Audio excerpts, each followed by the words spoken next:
So if you guys haven't, when I talk about flow, there actually is a book. It's called Flow. I'll have to find the author. It's not an easy name. Uh, but it's the study of flow and how things can be when you're actually in that mindset, in that state of flow, right? Uh, and the thing is that it's essentially through scientific trial and error. When you get in a state of flow, it takes about 15 minutes for you to be able to get into it. When you have a small interruption, it removes you from that state of flow and you have to get back into it, right? So that's, where like the whole multitasking thing for some people doesn't work because it breaks them out of that. They're not able to fully focus. Same thing Right. for salespeople, right? When I've had my sales teams, I was very, very specific about, when I would want them to do any kind of tidying up, right? Like, I don't want you like grabbing a cloth and wiping things down in the middle of the day on, especially on a weekend when we're supposed to be focused on selling. I want you in that state of mind of selling. And that's why I Right. was always so essentially pushy on making sure my team did their callbacks because it wasn't that, the fact that I expected them to get clients or customers from making those cold calls. Mhm. Every so often they might get a call back and they'd be ecstatic because now this is an opportunity that they have that they didn't have before. But the science behind it was because they're doing a sales activity.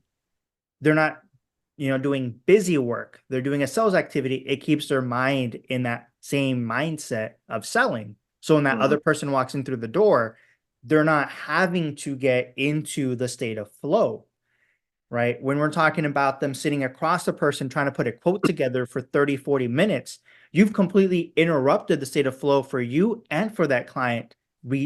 It just removes them from that experience completely and it just makes it detrimental. It makes it terrible.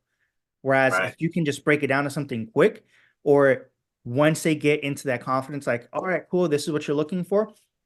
Perfect. Let me grab your information. I'll put the quote together. I'll have it to you, in the next whatever, especially if we got a busy store, right? Mhm. Are you looking to buy today? No? Okay, let me grab your information. Boom. Are you ready to look for it? Blah, blah, blah. Right. That's where you start having those conversations and you can ensure that you're staying in the right mindset so you don't have that stop, go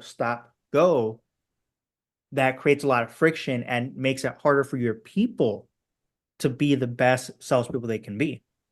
Right. And that's what's going to set you apart from your competition. That's really what it boils down to, especially Yeah. like we talked. And there's so many companies out there that offer the same thing that you do. How are you going Yep. to set yourself apart? And I think it starts and ends with the customer, right? And the interaction that they have with your employee. So Yeah. I think very important that you focus on that, man. Yeah. There's not Especially enough. when pricing is controlled by the manufacturer. Oh yeah, yeah, exactly. What's the Oh difference? yeah. I'm gonna be cheaper. It's like, no, no, you're not. There's always going to be that one person that's out there, that is not playing the same game that you are. But you have to be upfront about that. You know what I mean? And Yeah. tell them what is the difference, and show them, hey, look, this is the experience that you're getting over here, man. But I think that's a good call out there, man. You got to make sure that you remove those roadblocks and like I was talking about earlier, green lights all the way through. Now, the type of driver Yeah. I am, I slow down at green lights, just to make sure I'm cautious going through that light. But that's what we want our people to do: double check and make sure that they're, checking all those boxes as they're going down that flow.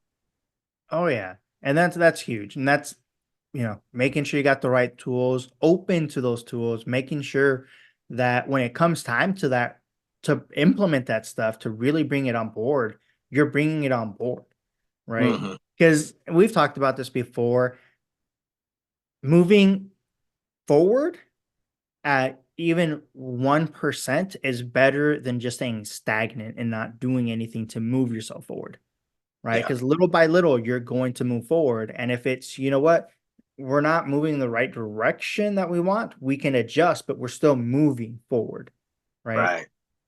Yeah. I mean, I used to have a manager always told me, man, if you're not trying to get better, you're allowing yourself to get worse. And Yep. I feel that 100% all the time. If I skip a day of working out, man, I feel like my body's breaking down. And I'm not doing a whole bunch, but I'm like, man, like when am I going to get back in the gym? I Yeah. feel like I'm 10 years older just by missing one workout, So like it's everything that kind of adds up to when we're talking about sales processes or even fulfillment processes. Those things should always be on your radar to improve because you're removing one roadblock after the other and making things flow a lot better. Yeah, and that's where it is. Like once you can really get to that point, man, it makes everything, the customer experience better, the employee experience better. It's funny because on my feed, I see a lot of smaller retailers, you know, we're looking for people, we're looking for people, we're looking for people. It's like part of that's comes down to your training or lack thereof, right? Because everybody Right. says we have a training. No, Right. you don't.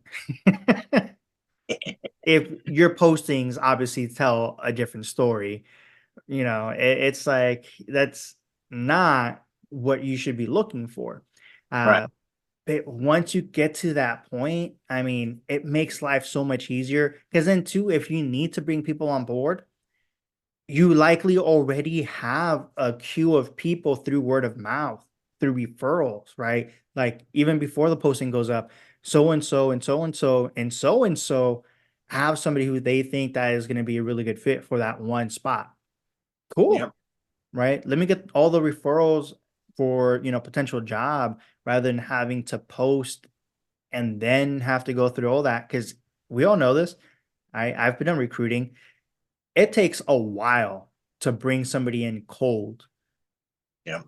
from the interview process through the hiring process through the training process. Right. Like it takes a long time and that's all lost productivity. So if I hear you correctly, you're saying that you should rely on your team to kind of queue up your bench, right? Because we all kind of hang out with people in the industry, right? I mean, we Yep. all kind of know who's out there. So Oh yeah. if you actually offer the benefits and things like that that's going to be attracting new employees, they're going to be quick to tell you, oh yeah, man, there's this guy that wants to come on board, right? If you Mhm. know you're looking for somebody. So you have to treat that employee right, offer the right benefits, and that will that'll spread that word for that new employee that you're looking for. Treat them right and also make sure that it's a good place to work at. And you do that by having the right systems in place, having the right tools that they can utilize, having the right training, the right workflows, right? Because that's where it comes down to. If it's very toxic, right? Management Mhm. doesn't want to move. It's my way or the highway. They're using completely outdated material, things like that, old school mindset, right? It makes it very tough for people to want to come on board and want to go. Especially, it doesn't matter if you grew up, right, in the respect of your career with that organization where you went from, entry level and now you're at an executive level, whether that's an area, district, regional, VP level, it doesn't matter. If the culture is not right, you see it through a lot of loss of productivity and a lot of people leaving. And Mhm. that itself is like so. I think we've talked about this before, right? When a person leaves, it's not just the person that they're leaving, not just the experience, but also all the information that they know about the organization and how the organization actually runs and works efficiently. Because your SOPs and your actual operations methods typically are two different things. Yeah. In a perfect world, everything is run by your SOPs. Yeah. We don't Right. live in Right. a perfect world. No, we don't. There's SOPs that corporate puts together, and then there's the way that the salespeople know how to get it done, right? Yeah. To by both sides, right? There's SOPs, you can't really go against them, but you found a workaround. But then you also got to find a way that your manager wants it done, and then they find out how to get it done in their own respects, right? But Yep. that knowledge that you're talking about, that knowledge of how they satisfied all those things and still was efficient at their job, when they leave, That tribal unfortunately, knowledge is gone. right? Yeah, exactly, man. That tribal knowledge that is not taught and not filtered throughout all the other parts of the team, is gone, and it's Yeah. unfortunately it might be gone forever. You know what I mean? Like they may not want to come back. Yeah. Because the thing is, even if you do things by per SOP, there's a loss in translation because not everybody is up to date on the SOPs. Not everybody has the correct SOPs. Things change. The bigger the organization, the more departments with different SOPs. And it's like, especially depending on when you came in, it just gets all mixed up and all jumbled up. And that's another part of that technology issue where you just have a bunch of data just sitting there instead of getting purged like it's supposed to because something new's come out and it just sits there. And it's like, well, it's like, yeah, no. Like Yeah, it's more issues that are being caused than solved. right. And that ends up causing a very sluggish workforce where you're not getting everybody up to speed. Or maybe your salespeople are great, but there's an issue with fulfillment, but you can't see it necessarily because you don't know where the disconnect is happening. Right.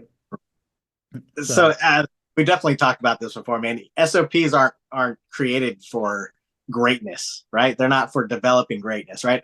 I yeah. feel like the SOPs are developed to avoid potential pitfalls, right? Mhm. But not necessarily there to grow each employee to a star employee, right? Okay. And unfortunately, that stuff that made that employee a star employee will not get filtered into the SOPs. Like sometimes that person has to teach somebody else how to do it. And like we're talking about, like retention is key to, especially to a smaller business, right? Yeah. To a smaller business, when you lose that tribal knowledge and you're not involved and don't know exactly what that person was doing, it can be very detrimental, Oh, big right? time. But the same is said for a large organization where they think that, oh, because I have SOPs, I can just stick any person in that position and have them succeed. So Mhm. it kind of goes both ways where, just because you have SOPs, I think we're covered, or I have SOPs and then I lose my star player and they're like, oh, that guy did Well, nothing according. well, let's not get SOPs mixed with training, right? Because an SOP is, and this is my whole mindset too when it comes to managers and leaders, right? SOPs are a process. Right. Sales, you can say it's a process, but we all know it's not really a process. Right. There's a difference between a sales, you know, a sales method and a managerial process when it comes to like inventory procedures, when it comes to RMAs, when it comes to any of that stuff, right? Yeah, this Yeah. is the process you take to do this, this, this. Boom. Okay. In a sales method, there's a lot more that's different in that respect because now you have the human factor that's mixed into the equation. And then on top of that, you have the distinction between a manager and a leader because a manager manages the process, a leader manages people, Yeah. right? They lead people. And that's where Well, people get that mixed up. so I mean, and I guess I have a hard time separating the two because I've worked for a lot of companies that actually tried to make their sales a process, right? Mm-hmm. And they wanted you to follow it to a T each time.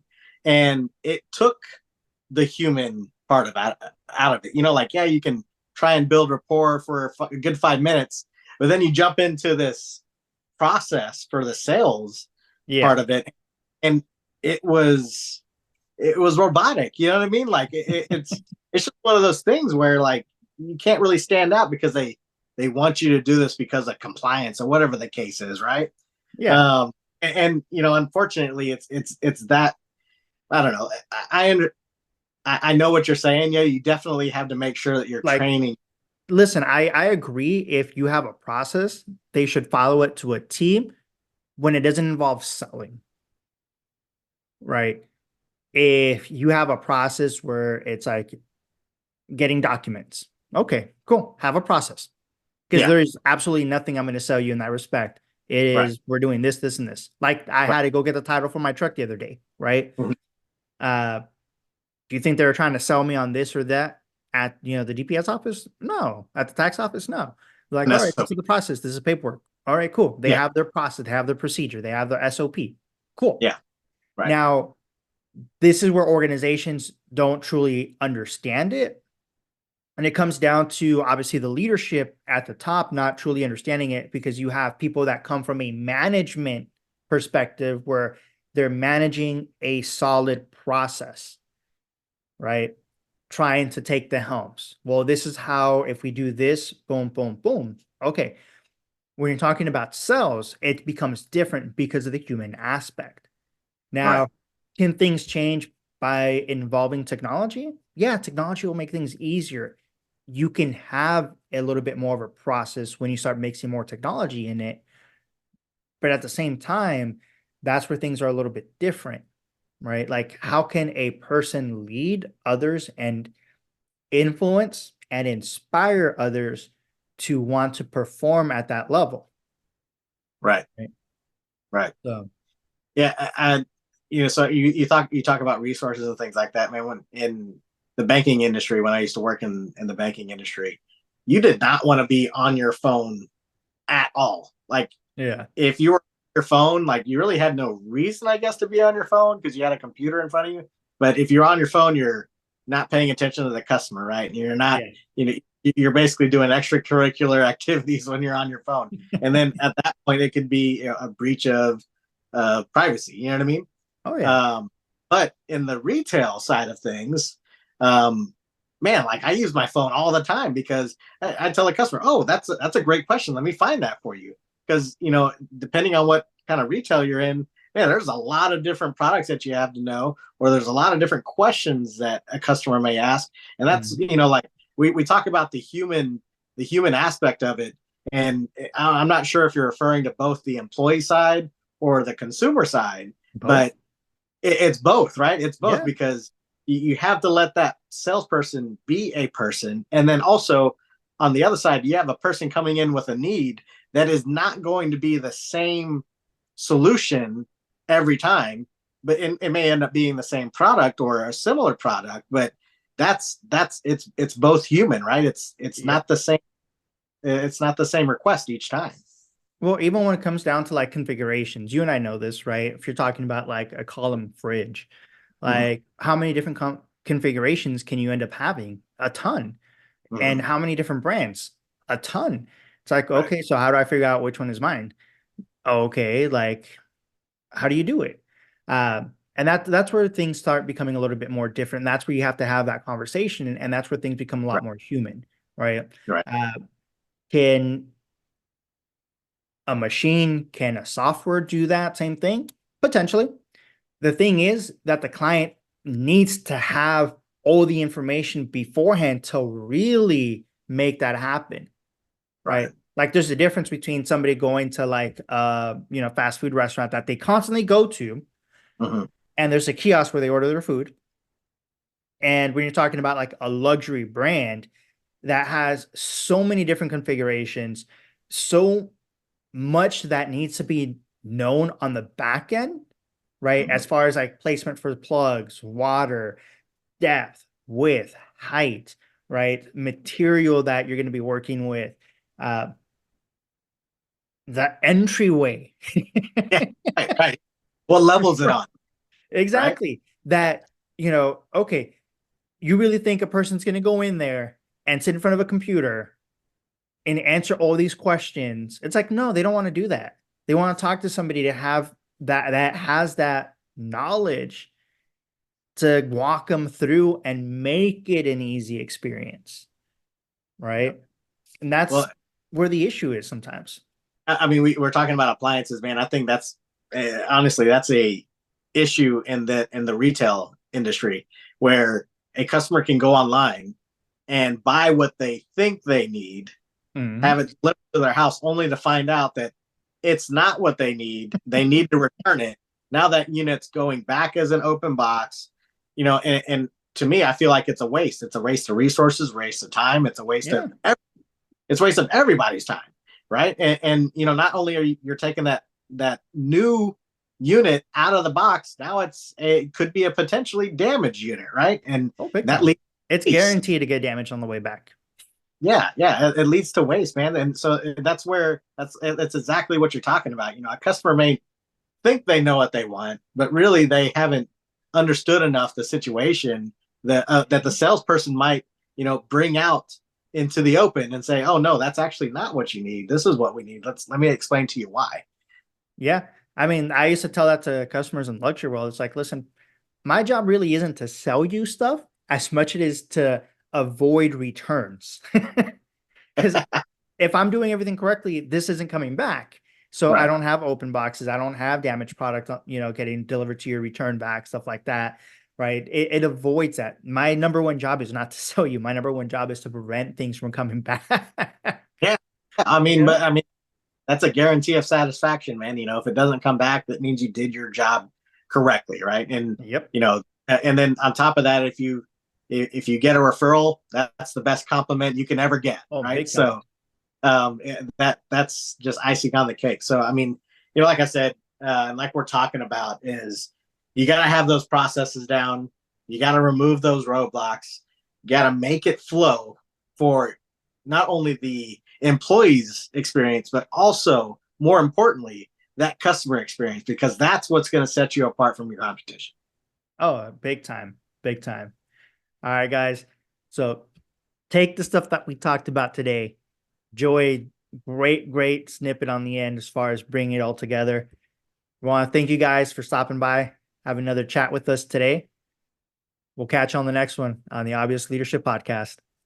All right, guys. See y'all later. Thanks a lot. Welcome to the Obvious Leadership Podcast, where we dive into practical leadership insights that are, well, obvious. Your hosts have walked the talk, and now they're sharing their knowledge, strategies, and advice. Let's jump into today's episode and explore the world of leadership with your hosts, Joey and Omar.